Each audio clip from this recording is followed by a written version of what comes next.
Malakas pala ang bagong nakuha ng Lakers. Heat, kinumpirma ang pagpirma ni LeBron, nag-leak, at Lendeborg, starter agad sa panimula ng regular season, projected starting 5 inilantad. Nagkasundo ang Lakers at forward na si Arthur Kaluma sa isang two-way contract ayon sa ulat ni Shams Charania.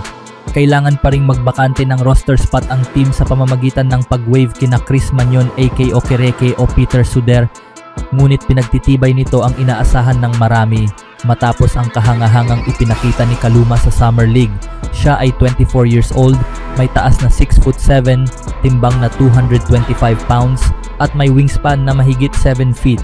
Kumatawan muna siya sa Uganda sa international competition bago tinapos ang 4 na taong college career sa Creighton, Kansas State at Texas.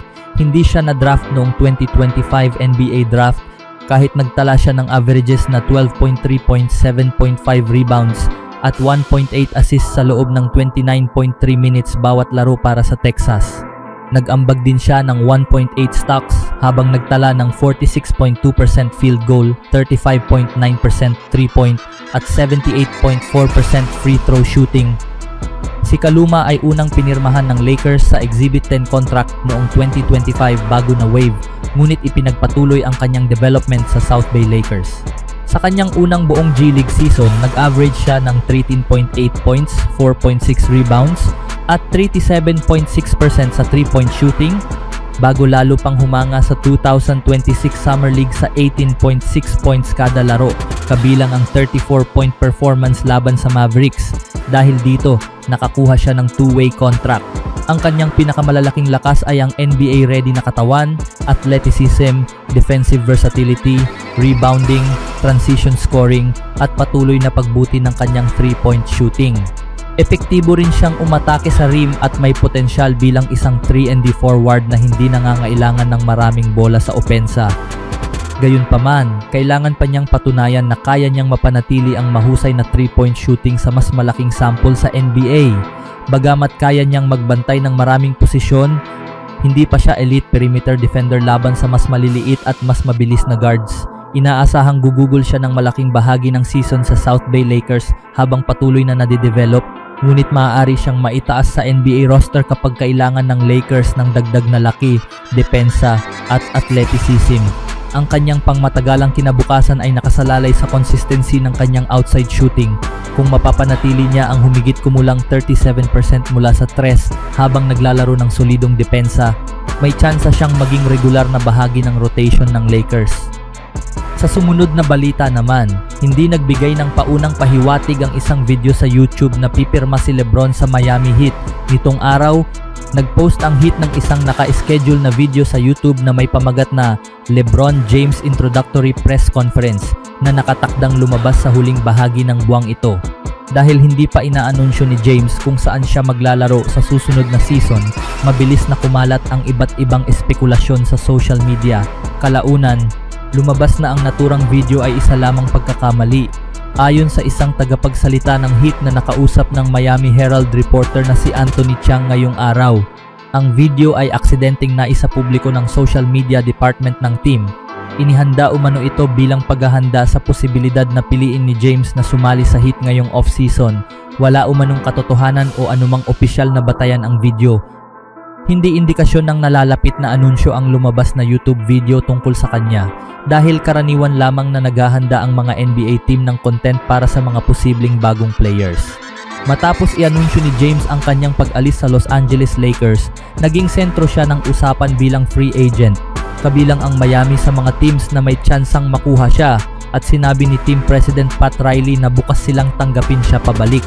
Gayunpaman, hindi nagmamadali si James sa pagpili ng kanyang susunod na koponan, ayon sa kanyang ahenteng si Rich Paul, at tila walang sinuman, kahit si Paul o maging ang NBA Commissioner na si Adam Silver, ang nakaalam kung kailan darating ang anunsyong iyon.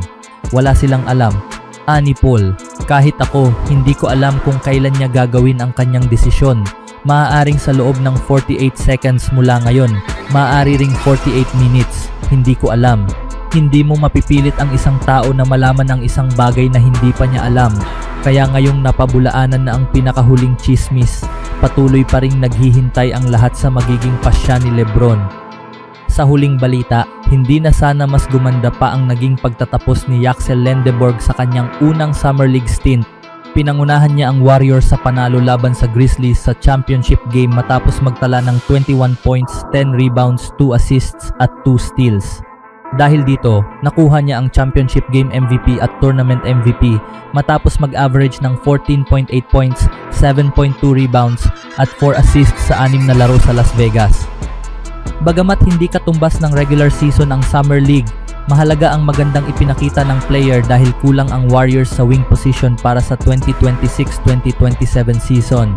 Hindi makakalaro sina Jimmy Butler at Moses Moody dahil sa malulubhang injury, kaya mawawala ang dalawa nilang pangunahing small forwards. Matapos ang 37-45 record at pagkakatanggal sa play-in noong nakaraang season, umaasa ang team na makabangon. Sa senaryong ito, ipinapalagay na hindi sasali si LeBron sa Warriors at lilipat sa isang Eastern Conference team habang inaasahang mananatili si Draymond Green sa Golden State sa pamamagitan ng panibagong kontrata. Iminumungkahi na si Lendeborg ang maging starting small forward ng Warriors habang wala pa si Butler dahil sa kanyang depensa, rebounding, athleticism at kakayahang maglaro ng hindi nangangailangan ng maraming bola. Ang inaasahang starting five ay sina Curry, Melton, Lendeborg, Green at Kristaps Porzingis, kung saan mas pinipili si Melton kaysa kay Podziemski dahil sa kanyang mas mahusay na perimeter defense. Sa opensa, magiging simple ang papel ni Lendeborg, mag-set ng screens, gumawa ng cuts, tumakbo sa transition, kumuha ng offensive rebounds at mag-shoot ng open three-pointers. Samantala, sina Green at Porzingis ang magbibigay ng playmaking, depensa, shooting at rim protection.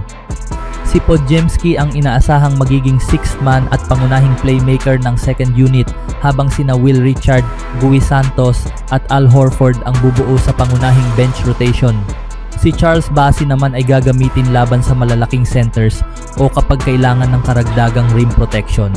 Kapag nakabalik na si Butler, malamang na siya ang bumalik sa starting lineup at si Lendeborg ay lilipat sa bench bilang pangunahing backup forward. Gayunpaman, maaari pa rin siyang magsimula sa ilang small ball o switch heavy lineups depende sa matchup. Sa kabuuan, inaasahang magkakaroon siya ng humigit kumulang 24 to 28 minutes bawat laro na ang pangunahing ambag ay enerhiya, depensa, rebounding at mahusay na paggawa ng mga simpleng tamang desisyon. Sa ngayon, malinaw ang desisyon. Si Lendeborg ang number 11 overall pick, nagkaroon ng pinakamahusay na Summer League performance sa Warriors at eksaktong pinupunan niya ang papel na kulang sa team habang wala sina Butler at Moody. Malamang ay hindi siya manatiling starter sa buong season, ngunit malinaw na siya ang karapat-dapat mabigyan ng unang pagkakataon.